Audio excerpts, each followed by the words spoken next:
Բարև ձեզ։ Այսօր տաղավարում հյուրընկալել եմ ՄԱԿ-ի Պարենի եւ Գյուղատնտեսության կազմակերպության կլիմայի փոփոխության եւ կենսաբազմազանության գրասենյակի տնօրեն Kaveh Zahediին.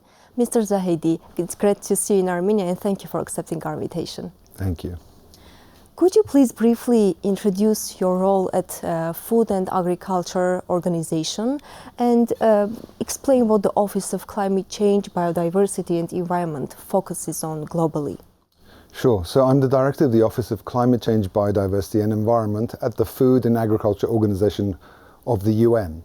So basically our office works with countries on the challenges that face in terms of biodiversity, in terms of environment, in terms of climate change, but through the window of food and agriculture. So how can food and agriculture and making it more sustainable, more resilient, contribute to what countries want to achieve in terms of protecting their biodiversity, in terms of helping with climate change, reducing emissions, building adaptation, and in general around their environment. And we work at the global level, including in big global meetings that deal with biodiversity and climate and environment, like COP17 that's coming here to Armenia. And then we help countries to translate what they hope to do in these global meetings into their national reality in terms of the way they plan for their own development, to make sure that agriculture is a big part of that development and sustainable and resilient agriculture is a big part of that development as an answer not just to climate and biodiversity and environment, but of course of maintaining food security for the countries as well. As you mentioned, Armenia prepares to host COP17.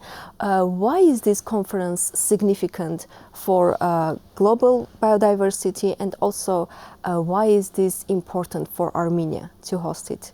Well, this is one of the most important environmental meetings that takes place. It's a conference of the parties, a COP, and it's taking place here in Armenia for the first time. This one is particularly important because a few years ago, the countries agreed to a sort of a roadmap for how we should deal with the biodiversity crisis that generally we are facing around the globe. It's called the Global Biodiversity Framework. What we wish to do to make sure that we don't undercut our own biodiversity, we don't lose the biodiversity on which we depend. And this roadmap is up until 2030. And so the COP that's going to take place here in Armenia is sort of the midway point to measure how are we doing on all of these very, I think, big aspirations that countries had in terms of preservation, conservation and sustainable use of biodiversity. We'll all get together and countries will really have a chance to see how they're doing, where they're on track, where they're not on track and where they need to accelerate. Could you please elaborate what key outcomes could be achieved thanks to this conference? Well, I think the biggest piece is a sort of a stock take of where are we.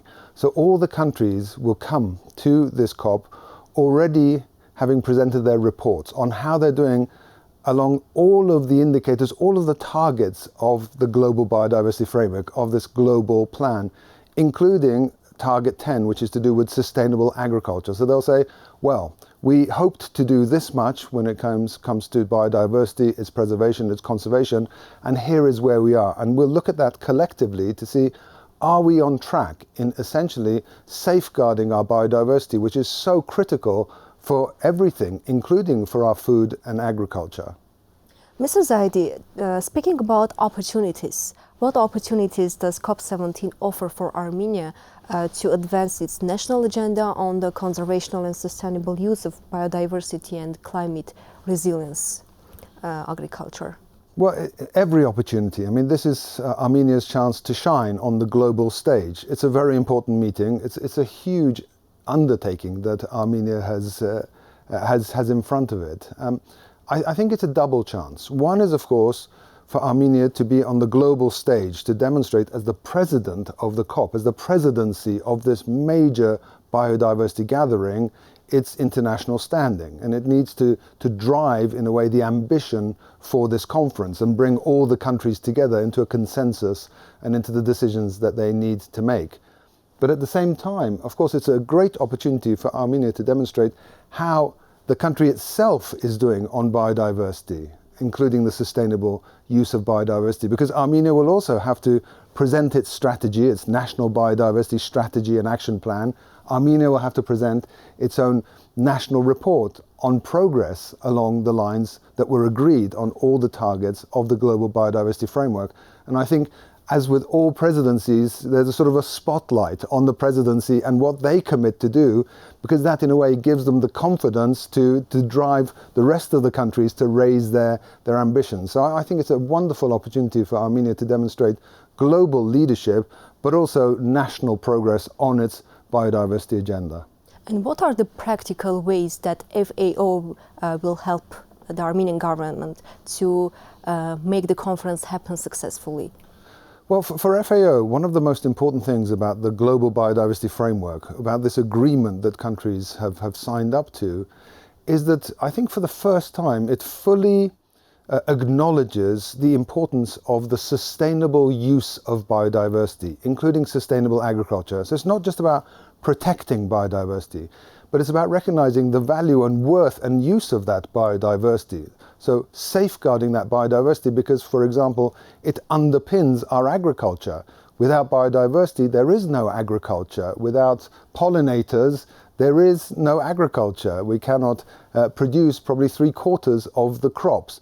If the soil biodiversity is diminished, the production is reduced. So biodiversity is fundamental also for sectors like agriculture, for the communities that depend on agriculture. And we're also going to support Armenia if it wishes to promote specific presidency initiatives which talk about sustainable agriculture, sustainable use of biodiversity, how Armenia would like to promote this, whether it's through the restoration of degraded lands, whether it's through increasing agroforestry, whether it's about bringing degraded lands back into production. All of these kinds of initiatives that help with food security, with development, but also with biodiversity are things that Armenia can promote. And we of course are there to support in that journey. And then finally, this is a very big COP, and there's lots of preparatory meetings before it. One of those meetings is going to happen in our home, in FAO's home in Rome, early next year. And so again, with Armenia, we hope that we can get together on that occasion and showcase not only what Armenia offers in terms of its own biodiversity progress, but the issues that Armenia would like to see high on the agenda as we head towards COP17. So in this case, we could say that FAO and Armenia will work together to make a success in this conference. For sure, for sure. Armenia has all of our support. We spent all of yesterday going into the different ministries, talking with all of the ministries and people involved in this massive undertaking that is COP17, and offering our full support. So we are absolutely full partners with Armenia for COP17. And how would you evaluate the preparation of Armenian government and ministries for this conference? I think Armenia is doing a great job. I wasn't looking at logistics, we were really talking about the substantive agenda. Armenia has been fully involved in all of these sort of preparation meetings, so all of the people involved understand the issues. And some of the issues are difficult issues that need to be resolved as we head towards COP17. Even making sure that all the countries present their biodiversity strategies and action plans, present their reports, is a challenge. We still don't have many of those on the table. And without those on the table, it's hard to take stock globally in terms of how is our progress towards the global biodiversity framework. So that's one of the many challenges that Armenia has in front of it, but it's a challenge that it's fully aware of. The negotiators have been fully engaged in all the preparatory meetings. They are absolutely on top of the agenda. And for us, yesterday was a chance to really do the deep dive on the targets and indicators that involve the sustainable use of biodiversity, including, of course, sustainable agriculture, because that's the piece that probably connects biodiversity most closely to people. Have you had the chance to be introduced with challenges or some opportunities that Armenia has in agricultural field? Well, I think sustainable and resilient agriculture is what we speak about. And Armenia's challenges are very similar to challenges all over the world. Basically, our challenge is to produce more with less. The world population is increasing. We have to feed that population.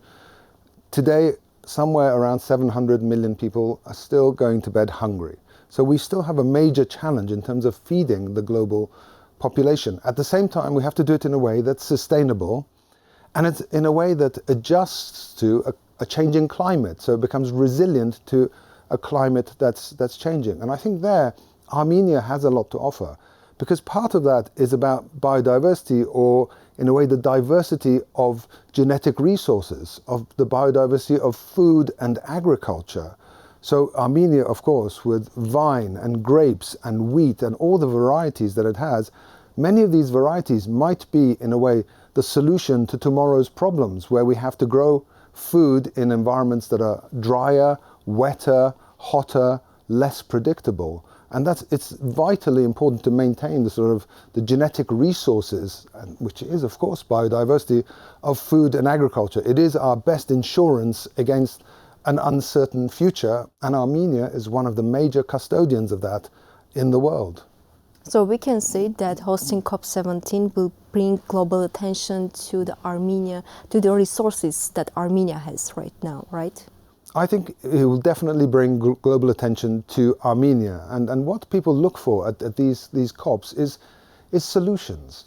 What are countries doing to confront their biodiversity challenges? We know that biodiversity is in decline, but what are countries doing, and how has this global biodiversity framework helped countries change direction? And this is a chance for all countries, including Armenia, to show that, for example, by increasing agroforestry, you can improve biodiversity, you can protect biodiversity, while at the same time growing food and probably making it more resilient. By restoring degraded land, you're bringing more land back into production to produce food. But if you do it in the right way, you can build in resilience, it can become an answer to climate change. You can, of course, increase the biodiversity on that land if you take it back into production in the right way. These are just some examples: sustainable livestock, sustainable aquaculture and fisheries. All of these are answers that actually address not just the food security challenge and the development challenge that many countries have, but also the biodiversity challenge that's going to be front and center at COP17. And could you briefly introduce how many countries will be represented in the COP17 in Armenia? I expect that most countries in the world will be represented. So you will be host to the world here in Armenia. These meetings are big meetings. You get tens of thousands of people going to the meeting, not just for the negotiation of the details of where is the strategy on track, is it not on track, what more can we commit to, what more can we agree on, but also it becomes a coming together of the community that's working on biodiversity and broader development issues. And I think it's where everybody wants to showcase where they're making successes, where they have solutions, where they found solutions. So it's governments, yes, but it's many other stakeholders, these NGOs, academia, of course, UN agencies, and all of us come to this meeting, of course, to make sure that the global biodiversity framework is on track, but also to share a lot of what is already going on within the countries, from our perspective, in terms of building their sustainable and resilient agri-food systems. You mentioned that Armenia will have a chance to showcase its own strategy during the conference. Will this be something new for Armenia, or we have had some other strategies before this conference, if you know? Yes, so presenting strategies, the national biodiversity strategies and action plans, is a part of the Convention on Biological Diversity that has its COP here in Armenia. And countries have been presenting these national biodiversity strategies for some years now. This was not the first strategy that countries are presenting. But the important thing is this is really probably the first and most important strategy, because it comes after the adoption of the Global Biodiversity Framework. And this Global Biodiversity Framework, in a way, really broadened the approach towards protecting biodiversity, to make sure that, yes, we do have the protected zones, that they are very important, but we also look at the other parts of our ecosystem that are not protected, and how can we conserve them? How can we use sectors like agriculture as an ally in terms of conserving agriculture, in terms of the sustainable use of agriculture? So all of these new elements, in a way, have to be built in to the new national biodiversity strategies and action plans, and be a part of reports that countries, including Armenia, will make into the COP. Could you remember right now what was one of the biggest solutions that you have reached as a result of having so many conferences globally? Well, I think the biggest is really a recognition that we have the solutions to many of these challenges. These big conferences, climate change or biodiversity or environment, they're often about recognition that we have a challenge. We know that the climate is changing. We know that biodiversity is declining. We know that there's too much pollution going into the environment. So it's about recognizing that we have a challenge, but also seeing what are the solutions to these challenges. And from our perspective, actually, agriculture and food systems is it provides some of the solutions that cut across all of these agendas and all of these COPs. Because when you talk about increasing, for example, agroforestry, it is a biodiversity solution, it's a climate solution, it's an environment solution, it's a food security solution. Or when you talk about restoring degraded lands, that's a solution across the board, because yes, it helps with food, but certainly it also helps with climate, it helps with biodiversity. And there are many, many of these examples, and this is what I think the big success of these COPs is, to highlight these examples, and often through initiatives of the presidency to drive them so that we increase their size, we increase the amount of finance that flows towards them, and basically it's something that goes from just a small experiment to a major solution at the national level.